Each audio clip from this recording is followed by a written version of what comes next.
کے ساتھ ہوگا. کتنی بڑی خطرناک بات ہے. اس لیے میرے محترم بھائیوں، دوستوں اور بزرگوں، یہ انسان کا جب روح نکلتا ہے، میری بات ذرا غور سے انشاءاللہ احادیث کی باتیں سناتا ہوں. رسول اللہ مبارک صلی اللہ علیہ وسلم نے فرمایا کہ جب انسان کا روح نکلتا ہے، بدن سے الگ ہوتا ہے، تو اگر یہ میں نے اعمال کے بارے میں بتایا نا، اعمال اگر نیک ہے تو فرشتے جو اس سے روح قبض کرتے ہیں یہ دور سے اس کو نظر آ جاتے ہیں تاروں کے مانند. یہ تارے نہیں چمک رہے ہوتے، جگمگا رہے ہوتے ہیں، ایسے نظر آ جاتے ہیں. یہ صاحب عینی نے، علامہ بدر الدین عینی نے بخاری شریف کے شرح میں، دیگر علماء نے بھی لکھا ہے کہ ان کو نظر آتا ہے جیسے قریب آتے آتے تو یہ خوش ہوتا ہے کہ یہ خوبصورت بہترین تارے ہیں جو میرے قریب چمکتے دمکتے آ رہے. اب جب اور قریب آ جاتے ہیں تو وہ شکلیں اختیار کرنا شروع ہو جاتی ہے، انسانی جیسے انسان کے شکل ہوتے ہیں. اور جب اور قریب ہو جاتے ہیں تو یہ سمجھ جاتا ہے کہ یہ فرشتے ہیں اور روح قبض کرنے کے لیے آ گئے ہیں. ایک فرشتہ نہیں آتا اس کے پاس، ایک ملک الموت جو ہوتا ہے وہ ہوتا ہے، دوسرے فرشتے اس کے ساتھ جماعت میں آ جاتے ہیں.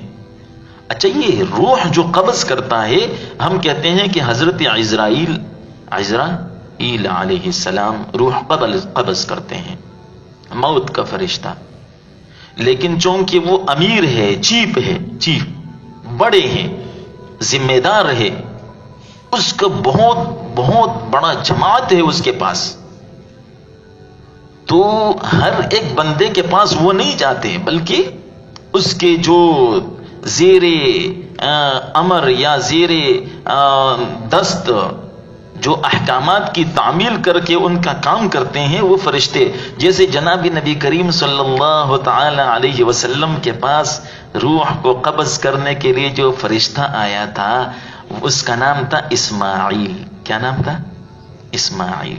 حضور صلی اللہ علیہ وسلم کے مبارک روح کو قبض کرنے کے لیے جو فرشتہ آیا تھا جماعت کے ساتھ، اس کا نام تھا اسماعیل. تو یہ مختلف جاتے ہیں. اب جب یہ انسان کے پاس آتا ہے اور یہ اسے دیکھ لیتا ہے تو اتنے خوش شکل اور خوبصورت ہوتے ہیں کہ جیسے حضرت ابراہیم علیہ السلام کے بارے میں آتا ہے کہ انہوں نے ملک الموت سے پوچھا کہ آپ نیک اعمال کرنے والے. دیکھو، ایک کافر ہوتا ہے، ایک مسلمان کے پاس جب آتا ہے تو بڑا خوبصورت. تو جب انہوں نے دیکھا حضرت ابراہیم علیہ السلام نے، تو فرمایا کہ اگر ساری زندگی اللہ کی اطاعت میں گزاری ہو کسی بندے نے، اللہ کی ایک لمحے کے لیے نافرمانی نہیں کی ہو، اور وہ اس شکل میں، اس ہیئت میں اور اس صورت میں روح نکالنے کے لیے فرشتہ آ جاتا ہے اور اسے یہ دیکھتا ہے، تو یہ اتنی خوبصورت ہے، اتنا زبردست اس کا منظر ہے کہ اس کو جنت نہ بھی ملے تو اس کے لیے یہ کافی ہے. یہ مسلمان کے لیے ہے، کہاں کافر کا روح قبض کرنے کے لیے. تو حضرت عزرائیل نے کہا کہ آپ برداشت نہیں کر سکو گے. کہا نہیں، آپ بتا دیں. تو اتنے میں انہوں نے کہا آپ چہرہ دوسری طرف کرے. حضرت ابراہیم علیہ السلام نے دوسری طرف دیکھا، اور جب ان کی طرف مڑ کر دیکھا تو خطرناک شکل، عجیب آنکھوں سے اور منہ سے آگ نکل رہی ہے، اور ایک انتہائی بھیانک شکل کہ حضرت ابراہیم علیہ السلام جیسے جلیل القدر نبی برداشت نہیں کر سکے، بے ہوش ہو گئے. پھر جب حضرت ابراہیم علیہ السلام کو ہوش آیا تو حضرت ابراہیم علیہ السلام نے کہا کہ اگر کوئی دنیا کے اندر انتہائی اللہ کا نافرمان ہو اور اسے اللہ تعالی کی ایک لمحے کے لیے اس نے فرما برداری نہیں کی ہو، اور یہ فرشتہ اس شکل میں اس کے پاس آتا ہے اور صرف اس کے دیکھنے کی وجہ سے جو اس کو تکلیف ہوتی ہے، اس کے علاوہ اللہ تعالیٰ اسے کوئی عذاب نہ دینا چاہے تو یہی اس کے لیے کافی ہے. بڑا خطرناک مرحلہ ہے. اس لیے جب مسلمان کے پاس اچھا دو باتیں ہیں، ایک تو بے عمل بد عمل برے اعمال والا مسلمان، اس کے پاس بھی سزا والے فرشتے آتے ہیں، اور جب مسلمان کے پاس آتے ہیں تو مسلمان کے روح سے کہا جاتا ہے کہ اے خوش بخت اور خوش قسمت روح نکل. اور رسول اللہ صلی اللہ علیہ وسلم نے فرمایا کہ جب اس کا روح نکلتا ہے کما تسیل القطرۃ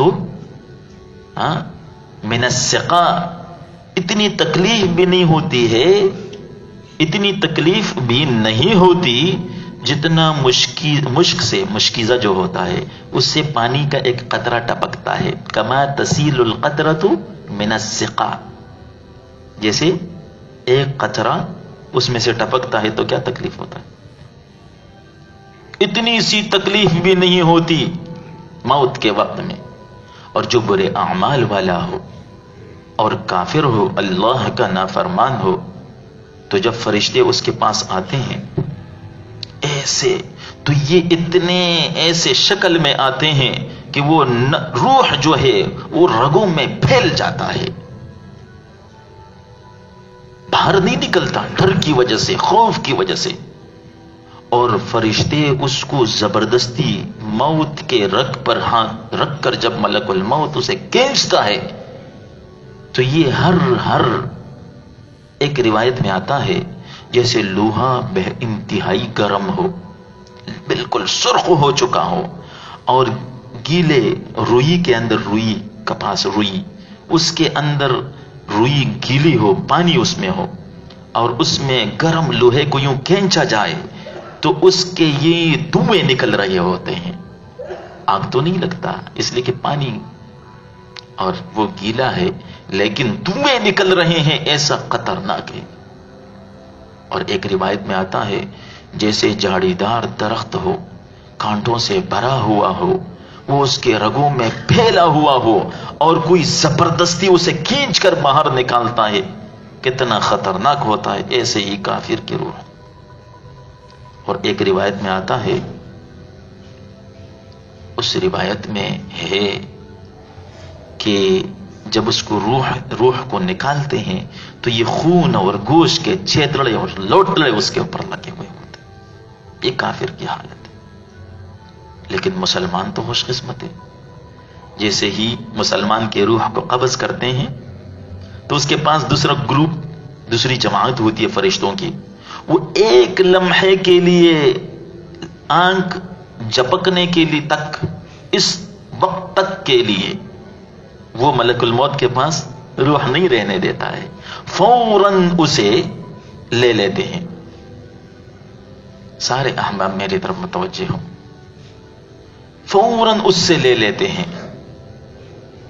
اور اس کے لیے جنت سے کفن منگوایا جاتا ہے. جیسے ایک جسم ہے نا، جسم باڈی، اس کے لیے کفن ہم تیار کرتے ہیں. رسول اللہ مبارک نے فرمایا تمہارا بہترین کپڑا جو ہے سیاہ جو کپڑے ہیں یہ سفید ہے. بہترین کپڑے کون سے؟ سفید کپڑے ہیں. کفنوا فیہا موتاکم، اپنے مردوں کو اسی میں کفناؤ، بہترین کپڑا ہے. اچھا سنو میرے طرف غور سے ساتھی احباب دیکھیں، تو وہ فوراً اسے لے لیتے ہیں، اور لے کر کبھی ایک فرشتہ اسے لیتا ہے. جیسے بہت عرصے کے بعد کسی کے ہاں بچہ پیدا ہوتا ہے، لڑکا 10-20 سال کے بعد کسی کا، تو ایک خاتون اسے گود میں لیتی ہے، دوسرے خاتون.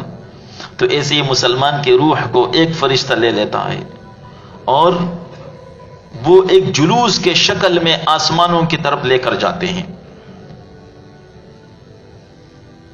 اور جب لے کر جاتے ہیں بہترین جنت کے کفن میں اسے لپیٹ کر، خوشبودار. تو آج یہ فضا میں بھی فرشتے ہیں، وہ کہتے ہیں کہ یہ کون، کیسے ہمیں خوشبو محسوس ہوئی؟ تو کہا جاتا ہے کہ فلاں آدمی جو فلاں کا بیٹا ہے اور فلاں جگہ کا رہنے والا ہے، یہ اس کا انتقال ہوا ہے، اس کا روح جو ہے وہ اعلیٰ علیین کی طرف لے جایا جا رہا ہے. تو وہ دعا دیتے ہیں کہ اللہ اس کو نیک بخت کرے، اللہ تعالیٰ اس کے ساتھ اچھا کرے، اس کی وجہ سے ہمیں خوشبو محسوس ہوئی. اور جب آسمان تک پہنچ جاتا ہے